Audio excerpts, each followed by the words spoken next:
Hello everyone, ఈరోజు అయితే మనం వెక్స్ఫోర్డ్ వచ్చేసాము. ఇక్కడ ఏంటంటే విలేజ్ ఎట్ వీలాక్స్ అని ఒక ప్లేస్ ఉంటుంది. అదొక స్ట్రాబెరీ ఫామ్ అన్నట్టు. మంచిగా మనం ఈ స్ట్రాబెరీ తోటకు వచ్చి నచ్చిన స్ట్రాబెరీస్ మనం కోసుకొని బాస్కెట్స్లో ఫిల్ చేసి మనం తీసుకెళ్ళొచ్చు. సో ఈరోజు ఒక డే యాక్టివిటీ బుక్ చేసుకున్నాను నేను ఇక్కడ, పిక్ యువర్ ఓన్ స్ట్రాబెరీస్ అని. ఇక్కడ మనం లోపలికి ఎంటర్ అవ్వగానే మొత్తం స్ట్రాబెరీ ఫామ్లో మనకి నచ్చినంత టైం స్పెండ్ చేయొచ్చు. వాళ్ళు లోపలికి రాగానే ఒక బాస్కెట్ ఇస్తారు, లైక్ 2 kgs పట్టే బాస్కెట్, 2 kgs స్ట్రాబెరీ పట్టే బాస్కెట్. అలా దాన్ని మనకు నచ్చినంత వరకు ఫిల్ చేసుకొని లాస్ట్కి వాళ్ళు వే చేసి దాన్ని ప్రైజ్ వేస్తారు. అవి మనం కొనుక్కుని వెళ్ళొచ్చు అనమాట.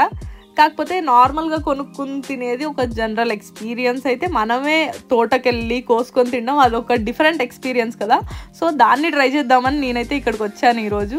So we are in, let's see. వీళ్ళు ఇచ్చిన బాస్కెట్ అయితే అది పర్ పర్సన్ మనకు ఒక బాస్కెట్ అలా ఇస్తారు. దీని ఎంట్రీ టికెట్ వచ్చేసి పర్ పర్సన్ €5 పడింది. ఇంకా లోపలికి వచ్చిన తర్వాతకి మనకు నచ్చిన స్ట్రాబెరీస్ మనం కోసుకుని లైక్ టేస్ట్ కూడా చేయొచ్చు. మనం మంచిగా కోసుకోవచ్చు, టేస్ట్ చేయొచ్చు. మేమైతే ఈరోజు తినడానికి ఫ్రెష్గా అన్నట్టు మంచి రెడ్ స్ట్రాబెరీస్ అయితే చూస్తున్నాము, అంటే ఫ్రెష్గా బాగా పండినవి. మనం లోపలికి రాగానే ఒక వర్కర్ వచ్చి మనకి స్ట్రాబెరీస్ ఎలా కొయ్యాలో చూపిస్తాడనమాట. ఏం లేదు, జస్ట్ వాటిని పట్టుకొని చిన్న ట్విస్ట్ చేస్తే వచ్చేస్తాయి, ఈజీగానే కొయ్యొచ్చు. సో దాన్ని చూపించి ఇంక వాడైతే వెళ్ళిపోతాడు. మనమైతే లోపల మంచిగా మన బాస్కెట్స్ అన్నీ ఫిల్ చేసుకోవచ్చు.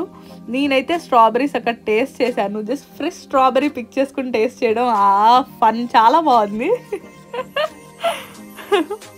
నేనైతే మంచిగా స్ట్రాబెరీస్ కోసుకొని బాస్కెట్ ఫిల్ చేసుకొని మంచిగా అన్ని స్ట్రాబెరీస్ ఇంకెలా ఉన్నాయి ఏంటి అని మొత్తం అబ్జర్వ్ చేస్తూ తిరుగుతున్నాను మంచిగా. ఈ బాస్కెట్ ఉంది కదా, ఓకే, ఇది ఎలా అంటే ఇప్పుడు హాఫ్ బాస్కెట్ ఫిల్ చేసుకుంటే మనకి €15 పడుతుంది, అండ్ కంప్లీట్ బాస్కెట్ ఫిల్ చేస్తే €30 పడుతుంది అన్నట్టు వాళ్ళు వే చేసి మనకి ప్రైస్ అయితే చెప్తారు. నేనైతే ప్రజెంట్ ఇన్ని ఫిల్ చేశాను. ఈ ప్లేస్ అయితే మనకి డబ్లిన్ నుంచి 3 hours పడుతుంది బై బస్ అయితే. కార్ అలా ఉంటే మేబీ 1 hour 30 minutesలో అలా మనం ఇక్కడికి రీచ్ అయిపోవచ్చు. శివ అయితే మంచిగా వీడియోస్, వ్లాగ్స్, కోసుకోవడం వీటన్నిటికంటే ఫస్ట్ తినడం ముఖ్యం అన్నట్టుగా మంచి తింటున్నాడు అన్నమాట కోసుకొని. ఓకే, నేనైతే మళ్ళీ తన్ని ఫ్రేమ్లోకి లాక్కొచ్చేసాను. మా పికింగ్ అయితే ఇక్కడ అయిపోయింది ఆల్మోస్ట్.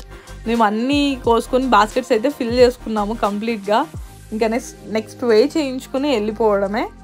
బట్ బిఫోర్ దట్ నేనైతే ఇక్కడ స్ట్రాబెరీస్ అసలు ఎలా గ్రో అవుతాయి ఫస్ట్ నుంచి అనేది అబ్జర్వ్ చేశాను. I want to show that, మీ అందరికి నేను చూపిస్తాను.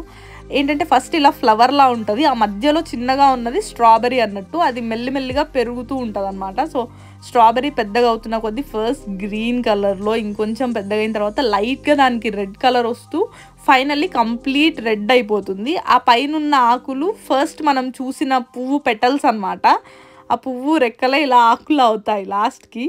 అండ్ ఇన్ కేస్ మనం మన ఇంట్లో స్ట్రాబెరీస్ ప్లాంట్ చేసుకోవాలి అనుకుంటే ఇక్కడ ఈ స్ట్రాబెరీ తీగల్ని మనం తీసుకెళ్ళి మనం వాటిని పెంచుకోవచ్చు అనమాట. సో నేనైతే అవి కొన్ని పిక్ చేసుకున్నాను. అండ్ ఫైనల్లీ అయిపోయిన తర్వాత మేమైతే వే చేయించుకున్నాం. మాదైతే ఒక €30 అయింది. జస్ట్ వన్స్ మనకి ఇక్కడ పికింగ్ అంతా అయిపోయిన తర్వాత పక్కనే వీళ్ళ కెఫే అండ్ రెస్టారెంట్ ఉంటుంది. అక్కడ ఏంటంటే different kinds of strawberry jams, స్ట్రాబెరీతో చేసిన డిఫరెంట్ డెజర్ట్స్, స్నాక్స్, ఇవన్నీ మనం అయితే కొనుక్కుని తినొచ్చు మంచిగా. సో మాకైతే ఇది బాగా నచ్చింది. ఈ ప్లేస్కి వెళ్ళి కొంచెం వెయిట్ చేస్తే we can choose a table. ఇంకా అక్కడ ఫ్రోజన్ ఫ్రూట్స్ నుంచి ఫ్రెష్ ఫ్రూట్స్ వరకు మొత్తం అమ్ముతున్నారనమాట. మేమైతే అక్కడ కూర్చొని ఫస్ట్ ఫ్రెష్గా పిక్ చేసుకున్న స్ట్రాబెరీస్ తిందాం అనుకున్నాము. కాబట్టి అక్కడ జస్ట్ వాటర్తో రిన్స్ చేసి ఈ స్ట్రాబెరీస్ అయితే మేము ఫస్ట్ బాగా ఎంజాయ్ చేసాము. ఓ సో గుడ్ అసలు, అంటే చాలా స్వీట్ ఉన్నాయి స్ట్రాబెరీస్. మేమైతే మంచిగా తినేసాము. దాని తర్వాత ఇక్కడైతే నేను స్నాక్స్ కూడా తీసుకుందాం అనుకున్నాను. నేనైతే ఒక స్ట్రాబెరీ ఐస్ క్రీమ్, ఇంకా ఒక స్విస్ రోల్ అయితే తీసుకున్నాను. అది కూడా ఫ్రెష్ క్రీమ్తో చేసింది, టేస్ట్ బాగా తెలుస్తుంది. స్ట్రాబెరీ ఐస్ క్రీమ్ అయితే నాకు బాగా నచ్చింది. దీనికైతే నేను 5 out of 5 రేట్ చేస్తాను. అండ్ నెక్స్ట్ మనం ఇప్పుడు స్విస్ రోల్ ట్రై చేద్దాము. ఇదైతే మొత్తం స్ట్రాబెరీస్, వాళ్ళ స్ట్రాబెరీస్ వేసి చేశారు అండ్ క్రీమ్ కూడా చాలా బాగుంది. I love this too. అసలు ఇదైతే 10 out of 10. నాకు ఐస్ క్రీమ్ కంటే స్విస్ రోలే బాగా నచ్చింది. Okay, that's it for today. See you in the next vlog. Please to subscribe. Bye.